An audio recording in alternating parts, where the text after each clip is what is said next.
व्यापार मंडल बैठक में हिसाब किताब को लेकर विवाद। बागेश्वर बागनाथ मंदिर परिसर में रविवार को नगर व्यापार मंडल अध्यक्ष कवि जोशी की अध्यक्षता में आयोजित बैठक में जिले और नगर व्यापार मंडल के बीच लंबे समय से चल रही खींचतान खुलकर सामने आ गई। बैठक में प्रदेश व्यापार मंडल अध्यक्ष द्वारा मांगे गए आय व्यय को लेकर जमकर बहस और आपसी तकरार हुई। नगर व्यापार मंडल ने कार्यकाल पूरा होने से पहले आय व्यय का ब्यौरा मांगने का असंवैधानिक और परंपरा के विरुद्ध बताया। नगर अध्यक्ष कवि जोशी ने कहा कि वह हिसाब देने को तैयार है, लेकिन कार्यकाल के बीच इस प्रकार का हस्तक्षेप पहली बार हो रहा है जो संगठनात्मक मर्यादाओं के खिलाफ है। उन्होंने दावा किया कि पूरा हिसाब तैयार कर लिया गया है और जिला महामंत्री अनिल कार्की को सौंप दिया गया है। बैठक के दौरान नगर और जिला कार्यकारिणी के बीच तनावपूर्ण माहौल देखने को मिला। कुछ क्षणों के लिए कहासुनी इस कदर बढ़ गई कि बैठक में अव्यवस्था जैसी स्थिति उत्पन्न हो गई।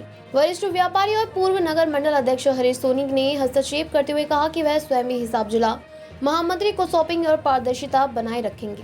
वहीं कई व्यापारियों ने भी संगठन के भीतर पारदर्शिता बनाए रखने की अपील करते हुए कहा कि किसी भी स्तर पर राजनीतिक द्वेष की भावना से कार्य नहीं होना चाहिए। उन्होंने प्रदेश के अध्यक्ष से भी अपेक्षा की कि वे सभी पक्षों को सुनकर निष्पक्ष निर्णय ले। बैठक में हुई गहमा-गहमी से स्पष्ट है कि नगर और जिला व्यापार मंडलों के बीच गहराता टकराव अब सार्वजनिक हो चुका है। हालांकि बैठक के अंत में सभी पदाधिकारियों ने संगठन की एकता बनाए रखने पर जोर दिया। इस दौरान नवीन शाह, मनीष जखवाल, पुष्कर सिंह, जगदीश कार्की, दीपक जोशी, तानू जोशी, तारा दत्त तिवारी, दयाल पांडे, उमेश शाह, जगदीश रावल, विपिन शाह, किशन विश्वकर्मा, प्रकाश जोशी आदि मौजूद हैं। देखिए, मैंने जिस दिन व्यापार संघ को चार्ज दिया हमने उस दिन हमने हिसाब दे दिया। अगर व्यापार संघ अध्यक्ष अभी वर्तमान अध्यक्ष जी कहते हैं कि आपने कंबल क्यों बांटे, ज्ञापन क्यों दिए, तो इसका कोई जवाब नहीं है मेरे, क्योंकि जो भी अध्यक्ष होता है वो अपने हिसाब से अपना कार्यकाल चलाता है। अब जैसे अभी हमारे वर्तमान अध्यक्ष हैं, इन्होंने हाई कोर्ट में रिट दायर की, क्या जिला व्यापार संघ से अनुमति ली या प्रदेश से अनुमति ली? वो भी तो पब्लिक का पैसा है और इनको पता था कि मॉल नहीं हटेगा। उसके बाद भी 60-70 हज़ार रुपये जो इन्होंने खर्चे किए वो किससे पूछ के किए? ऐसे तो सवाल मैं भी उठा सकता, लेकिन जो कार्यकारी जिसका कार्यकाल होता है, अध्यक्ष होता है, वो स्वयं अपने फैसले करने के लिए आज़ाद होता है। इसलिए मैं अपने कार्यकाल का फैसले मैंने जो किए सही किए। अब नए अध्यक्ष अपने कार्यकाल के जो फैसले कर रहे हैं वो सही कर रहे होंगे, मैं इस पर ज़्यादा टिप्पणी तो करूँगा नहीं। हाँ, अगर किसी भी व्यापारी को बागेश्वर के हिसाब देखने की इच्छा हो तो मेरी दुकान में आए, एक एक चीज़ का हिसाब मैं उनको दिखाऊँ। धन्यवाद। देखिए, सारे मामले की शुरुआत पिछले कुछ दिन पहले से आपको ज्ञात होगा कि सोशल मीडिया पे जो है किसी एक व्यक्ति ने जो है उसके स्टेटस में कुछ शायद असली तस्वीरें लगी थी, ऐसा बोला जा रहा है। कवि जोशी जी द्वारा उसको पॉइंट आउट किया गया। मैंने पर्सनली तो वो देखी नहीं, फेसबुक में चलाता भी नहीं हूँ।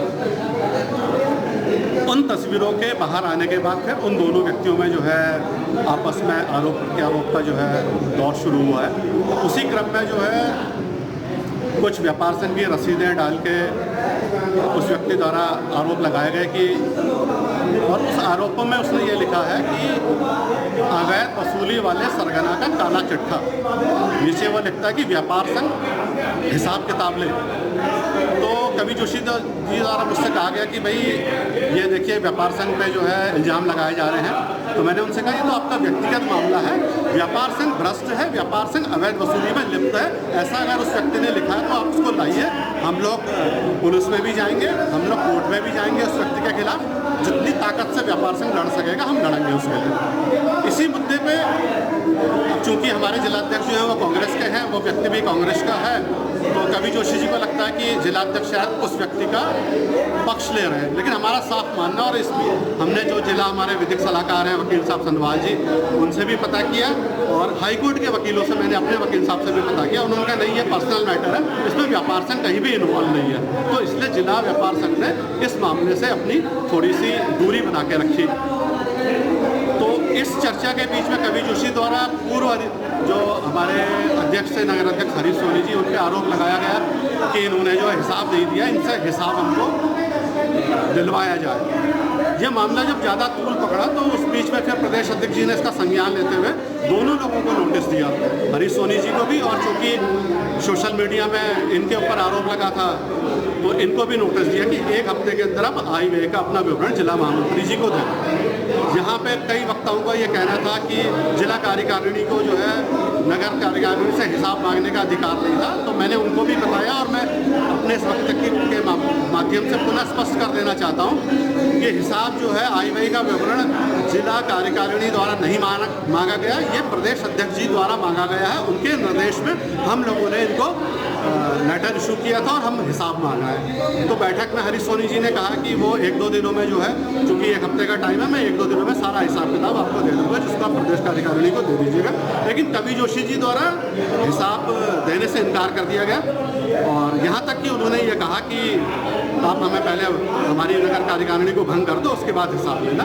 तो मैंने कहा ठीक है, मैं आपका जवाब जो है प्रदेश अध्यक्ष जी तक पहुँचा दूँगा, क्योंकि मैं सर जो हूँ एक इसमें डाकिया हूँ। प्रदेश जो जिला कार्यकारिणी है ये प्रदेश और नगर के बीच में पुल का काम करती है, दोनों के संदेशों का आदान प्रदान करती है।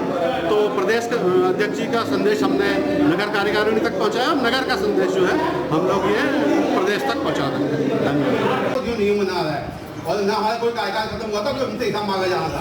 मैं फिर भी हम साफ हैं, हमें कोई टेंशन नहीं है, हमने हिसाब दिया हुआ है, जिसको देना है इस रजिस्टर में आराम से देखें, एक-एक पन्ना खोल के देंगे।